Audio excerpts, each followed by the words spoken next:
Okay, question here is, can you do a video about the importance of text game with women and verbal game? So this is a question from the Durianrider.com coaching group. If you want one-on-one coaching, any question you got about, if it's about women or men, like girls, like so I see so many girls making mistakes with men. And I'm like, oh, did you really say that? What are you doing? What's your goal, babe? What's your goal? Why are you pushing men away? All right. Or if you're a guy, I'm like, dude, you said it to a chick. Oh, dude, what are you thinking? All right. I've made the mistakes. I've coached thousands of people. My database of skill sets that I can teach you and perspective is like, why wouldn't you take my advice? And that sounds very arrogant, but that's the reality. Like, look at the people who take my advice. Do you see them winning or losing in life in the big picture? You always see them fucking winning, okay? You see them fucking winning. Right, if you want to be a fucking winner in fitness, relationships, weight loss, making money online, flipping things or whatever, social media careers, how many people do you know who've created more six-figure income earners on social media than me? I don't know any who's as successful as I am. My marketing is shit. My product is legit. Anyways, that's the question. I watched a video of yours about the importance of text game and verbal game. This is a guy in reference to women. He wants to get more women in his life. Can you actually go in detail about this in a video? Like, do you have a general guidebook in your head you follow when messaging a girl, or is it just natural? How does a Chad text talk? I only use text to arrange a meetup, and that's basically it. Then I fumble. Haha. I may travel to Asia next year, but it won't happen soon.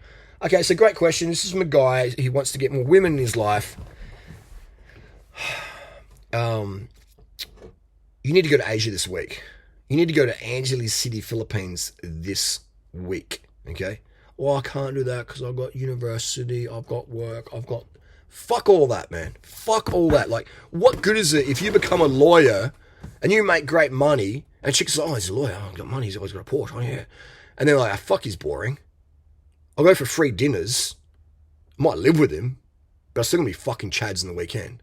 Because this guy I live with is fucking boring. He can't fuck properly. He's got money, but right, that's great. That's fantastic. And that's important. But he can't fuck. He can't make me laugh. He can't make me cry. Well, I cry from frustration. You know? He doesn't make me wet. Right? You need, guys in life, you need to develop your, I see a lot of these like fresh and fit podcasts and stuff and whatever, the channel called whatever too, and they have some great interviews on there. I recommend go watch some of their stuff.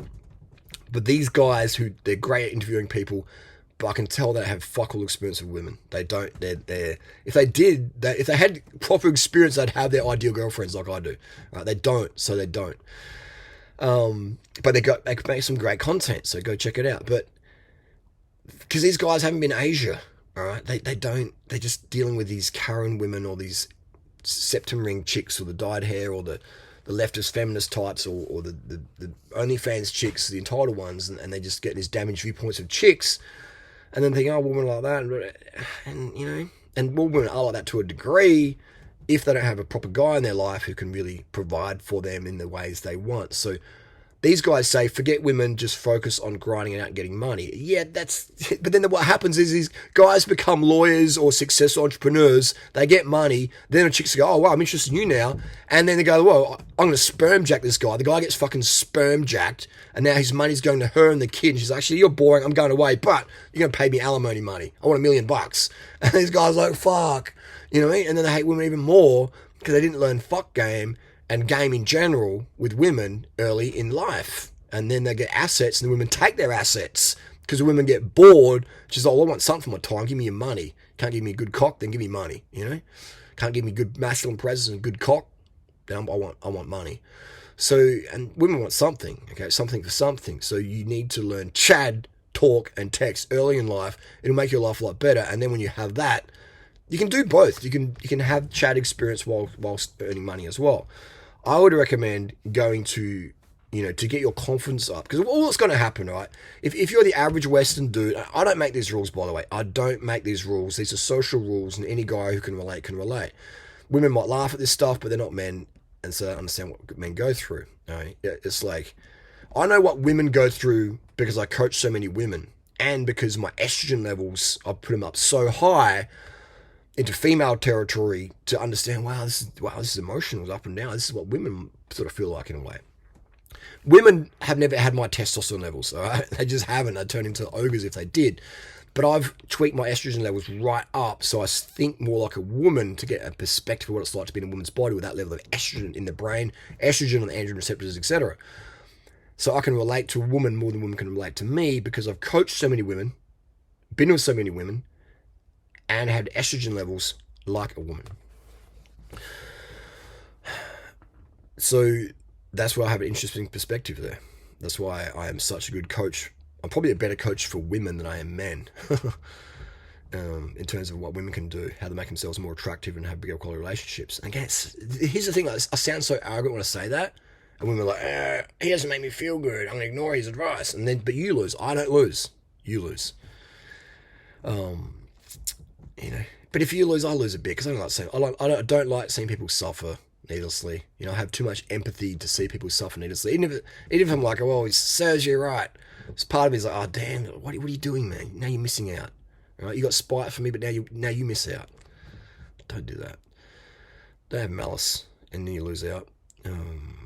So bro, you need to go to Asia this week. Angeles City, the Philippines. I go there, hang out with the amazing women of the Philippines. You will go there and you'll walk down the street and you'll be like, holy shit, like these girls look like freaking Playboy models or like, Victoria's Secret models, Asia style. And you just be like, holy shit, like she's like 35 kilos and it's amazing physique and damn, she's 4'11". Jesus, whoa, what's going on here? I'm not used to seeing women like this. And, with this amazing chocolate dark skin and natural physiques and all this stuff. And you'll be like, and sure, you have your Western types over there, but you're going for more the Filipino, the traditional Asian types. You basically like shoes. You go to the shoe shop, not every shoe you like, but over the Philippines, you go, wow, there's a lot of good shoes over here, so it's just how it is. But when you go there, your confidence will go up because women will treat you so much better, right? Now you're living in this Western system, wherever you live, in Australia, US, you talk to women like, you're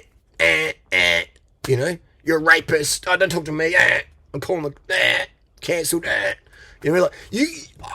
talked to I was sitting the other day, we were out shopping, and I was with JD, and we're sitting on the ground, just talking shit, me and Jason, and our bikes in front of us on the bike rack. And a staff member from a shop that I've spent like a lot of money in this year, she came out and she was wearing a brand new pair of shoes. And I was like, oh, how they feel? They'd just been dropped like that day, I think, or the next day before.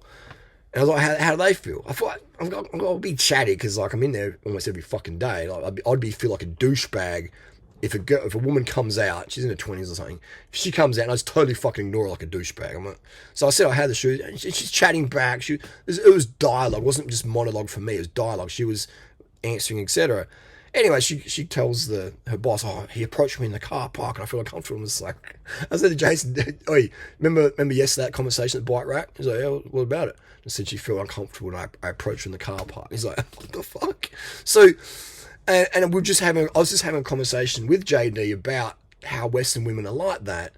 And, and so as a guy, you feel like a fucking rapist or a fucking pedophile or a fucking predator just talking to the average, just asking about their shoes and someone and they've served you, etc. in the shop, or, it's like, so it's like, what? And this is me, I'm getting this level of shit and I've got over 400 million views. I've got a fucking, Natasha, who looks like a fucking Playboy model, and yet I'm the fucking rapist pedo guy who can't get chicks, and that's you creep on girls in your car park. So I said to Jason, what the fuck hope does any other guy have who's in his 20s with fuck all game, or, compared to who has in his 40s? Like, forget Australian women, forget American women for the most part, and go straight to Asia, so then you can have some positive experiences. Because let's say I was 21, right, and that was my first time talking to a chick.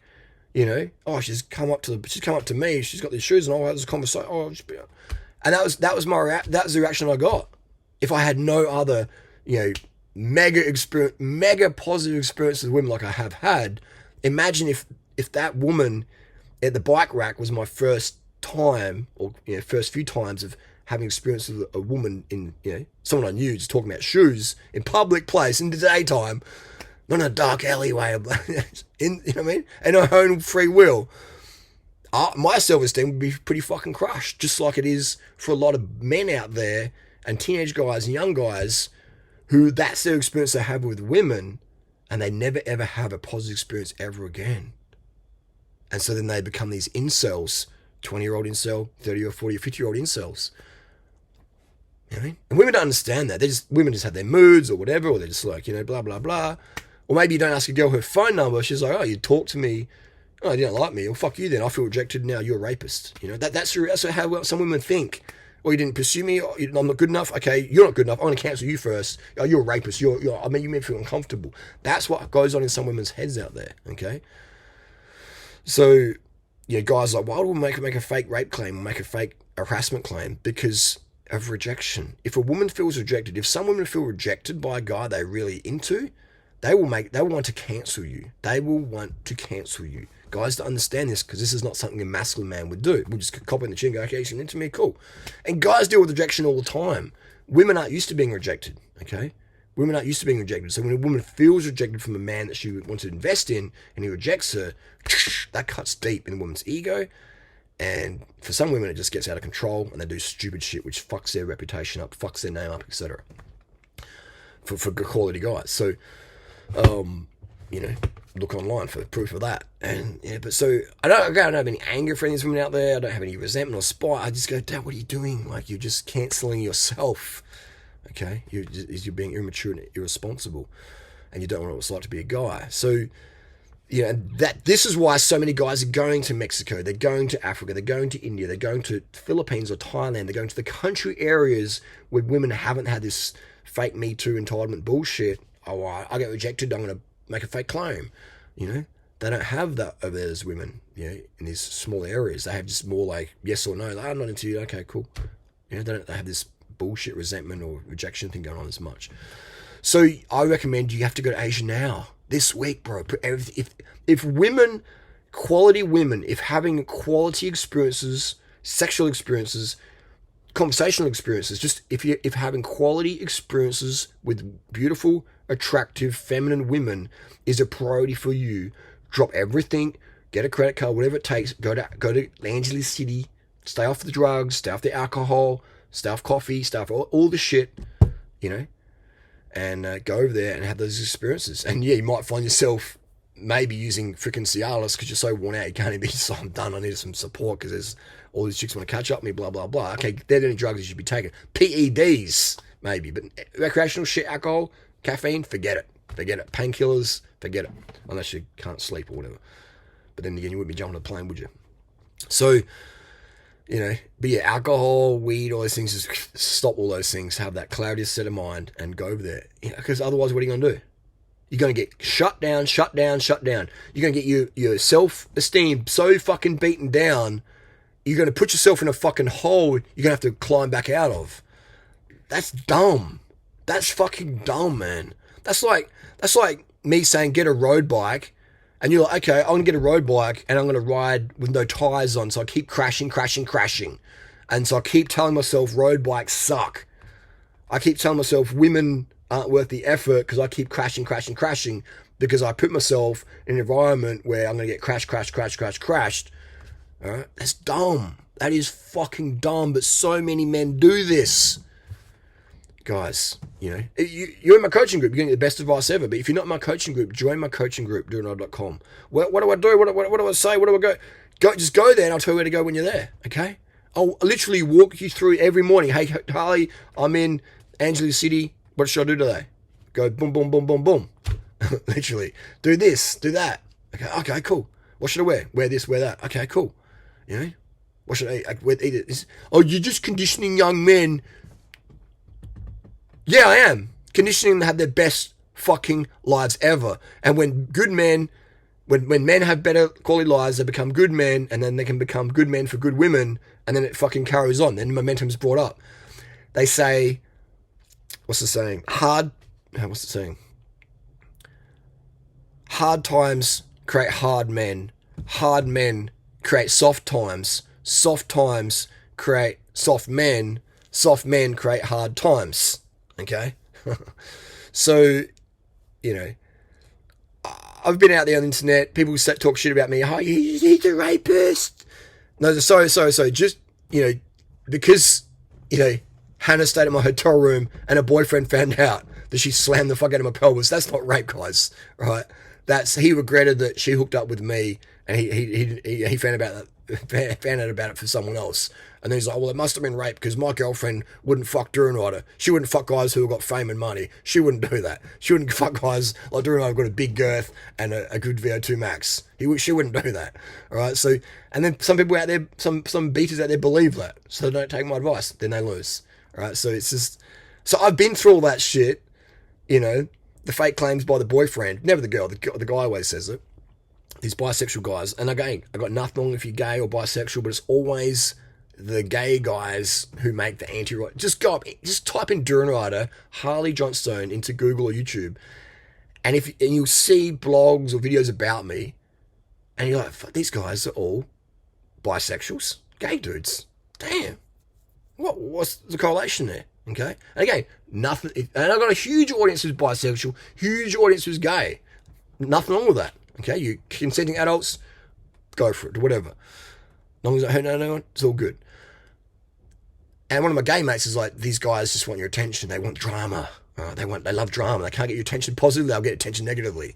So I was like, damn. So these gay dudes have a crush for Daddy Durianrider. I get it now. And back in the day, I was like, oh my God, these guys are fucking, what are they doing? And now I get it. They just want some attention from me. So they can't get it positively. So they'll talk some shit about me. And gay dudes love drama because they're more feminine. And the feminine loves drama. I get it now. Okay. So if you're ever doubtful on what's going on out there, just look up who's creating the content about me and look closely at how well they dress, how well they groom, how A1 their diet is, and they're just, all these guys are like perfectly groomed. Durianrider's a very bad boy. And they make these passionate blog posts that would take 10 or 8 hours to make. I was like, fucking hell, that's crazy. Or these videos would take a lot of time to edit, These guys have a gay crush for me, okay? And that's nothing wrong with that, okay? I get it, man. I get it. I understand more about the gay community now. I was pretty ignorant to it until a couple of years ago. So I appreciate all the gay people out there who tuned in, wrote me DMs, and told me the facts. Made my life a lot easier. Because they gave me insights I didn't know. And that's even some guys even go gay or bisexual because they can't get affection from girls, so they get it from guys. There's some men out there so starved for a positive affection, they'll seek it from men. And they might not be really, they're just maybe they're confused or whatever, but they like, I'd rather have some sort of affection than no affection. And just like some guys in prison, they get it together, but once they're in prison, like, okay, I'm good to go, bro. So some men out there are so starved for affection, they chase it from other men. And I'm not saying it's a good thing or a bad thing. I'm just saying that's what happens. So, guys, if you want affection from women, I am your man, okay? And guys are like, oh, Angela City, those women just want your money. All women want your money. You're always paying for women, whether it's your time, your opportunity cost. What does opportunity cost mean? Opportunity cost means the 3 hours you spend that night to get a route on going on a date. These 3 hours you could be doing at work or flipping things online or whatever. That's opportunity cost. You're always paying for sex, guys. Whether you're paying cash, like here you go, $50 or whatever, or $50 for your wife, or $50 for the side chick or whatever. You're always paying for sex. Your time, your money, your masculine presence, and or you're always paying for sex. It's just how it is, how it always was. Just how it is. Even if you're Chris Hemsworth, she's still taking your time you could have been spent making money, etc. Okay? So you're always paying. Guys understand that. And, it's, here's the thing. Most prostitutes in Asia are actually looking for a man to provide for them. They're looking for a man, right? And so prostitution is like a dating club where they can get access to Western men. Whereas a prostitute in Adelaide, Australia, or New York, like a a national, US national, Australian national doing prostitution here, they've probably got a drug habit they're doing. They're just like, they want some Fendi handbags or some bullshit. They're not really looking for a husband from the clientele base, all right? But in Asia and Thailand, it's, a lot of it's different. They're looking for a husband. That's why you'll see a lot of guys thinking, well, how'd I get this hot? You see it around occasionally, you go, wow, that dude's got a hot Asian or a hot African or a hot Indian girlfriend, wife. How the fuck did he get her? Well, she was a prostitute. She was a hooker before she got with him, and he found her at the massage club, at the go-go girl club or the brothel or whatever. All right. Oh, I wouldn't get with a girl who's really experienced at sex because she could give really good head. It's like, now the body count that way will be different from body count other ways, and that's a whole other topic. I'm just saying though, you need to rack up game. All right, you need to rack up game, and this is where I'll lose people I will lose people in the following statement. You will get much more respect and much more skill if you went to Asia and, you know, hooked up with 100 hot women, right? Than you will get by being I'm Mr. Pure. I'm Mr. Pure. I've had sex with one woman or a handful of women. You know, now I'm encouraging safe sex because STDs can be real, etc. You know, we're talking safe sex here and get a vasectomy as well. Because if you're fucking good enough, you're gonna be busting those condoms, man. Right, and you got to put another one on, etc. So you got to be prepared there. Get a vasectomy, rubber up. But women want guys with experience. Women don't want virgin guys. Okay. Women want guys with high body count. It's just how it is. They won't tell you that, but that's just the absolute truth. Angeles City, Philippines, this week.